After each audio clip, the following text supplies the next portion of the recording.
Good morning, everybody. I hope you're doing good today. I wanted to put together a video about child sex trafficking. I think it's something a lot of people don't want to hear about, but I think it's important that we do and that we understand more about it because we can't really combat it if we know nothing about it and how it works. So, in light of Summer's case and the fact that even Don himself said she's probably been sexually assaulted many times, I feel like Summer was trafficked.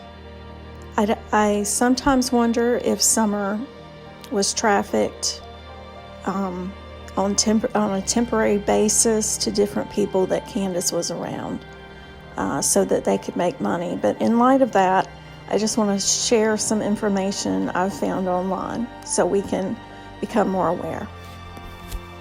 Ashley Sharp has the answer for you this morning, and she found out why the crime happened. Now to our top story this morning. Amid a recent social media movement, it's a question that everyone has on their mind. Is sex trafficking of children happening right here in my community? Ashley Sharp has the answer for you this morning, and she found out why the crime happens at such an alarming rate. Sydney, Casey, to understand human trafficking, you have to look at it like a business. In fact, it's the second highest growing criminal industry across the country. And the horrific side of this is that there is always a demand, and traffickers, in order to make money, are willing to meet it. Human trafficking is a multi-billion-dollar industry. It's a crime that happens every day in Tennessee, but mostly goes unnoticed. You know, you wouldn't think it happens here, and it probably doesn't happen here in the way that most people think it does. You know, random person in a Walmart parking lot coming and stealing you away and forcing you into sex trafficking. Most child trafficking victims are actually forced into the sex trade by someone they know, a family member, or an adult they trust. It's a sneaky crime. It's something that can be very well hidden. So what makes human trafficking so profitable? Such a cash flow generator that it's constantly growing. As a trafficker, you have a product, which would be that trafficking victim, and you sell that trafficking victim, but they don't go away. You can sell that victim 10 times a day for 5-6 days a week. To put this in context, a real-life example of a case investigated in Tennessee. A little boy who would be sent to the landlord's house, and the landlord was taking advantage of the child.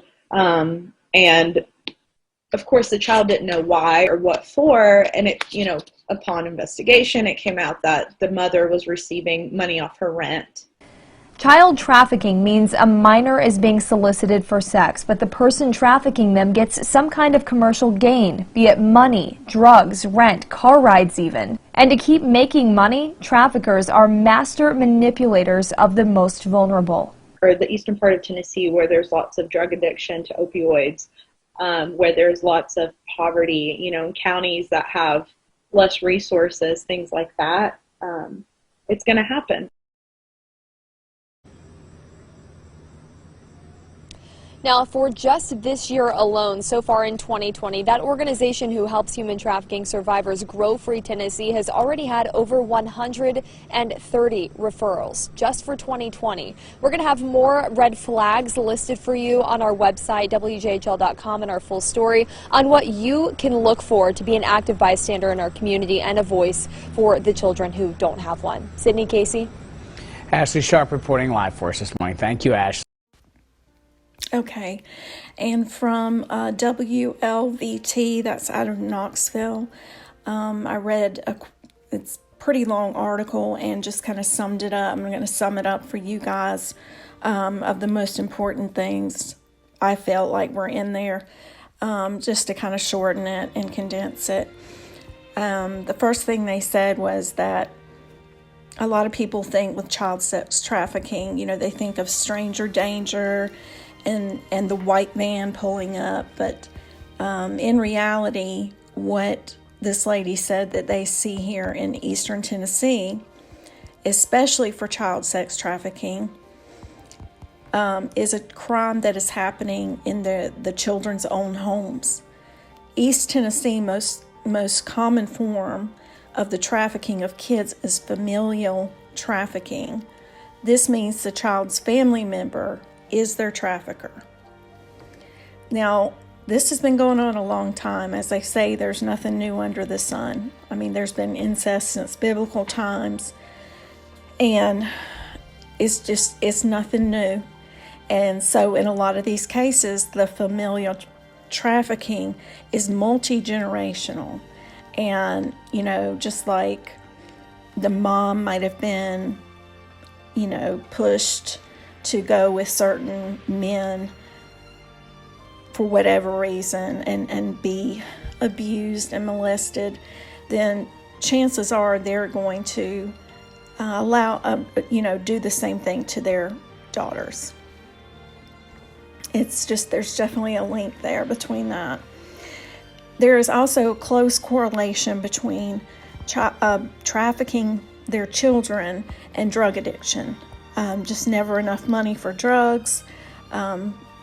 Many times these people are already living in poverty and not making ends meet. And this is a quick and easy way for them to make money off basically renting their child out to these horrible, horrible people. And so I wonder, when you've got a town or an area like Beech Creek, who I personally feel is full of child predators. We know that for a fact from, the list of sexual offenders there, the register. I think that they're all friends with one another. And so this doesn't get reported. Seeing, things that definitely point towards inappropriate sexual behavior towards a child, well, their friends are doing the same thing. Their friends have grown up this way, and they're continuing this way, and they're making money off their own children.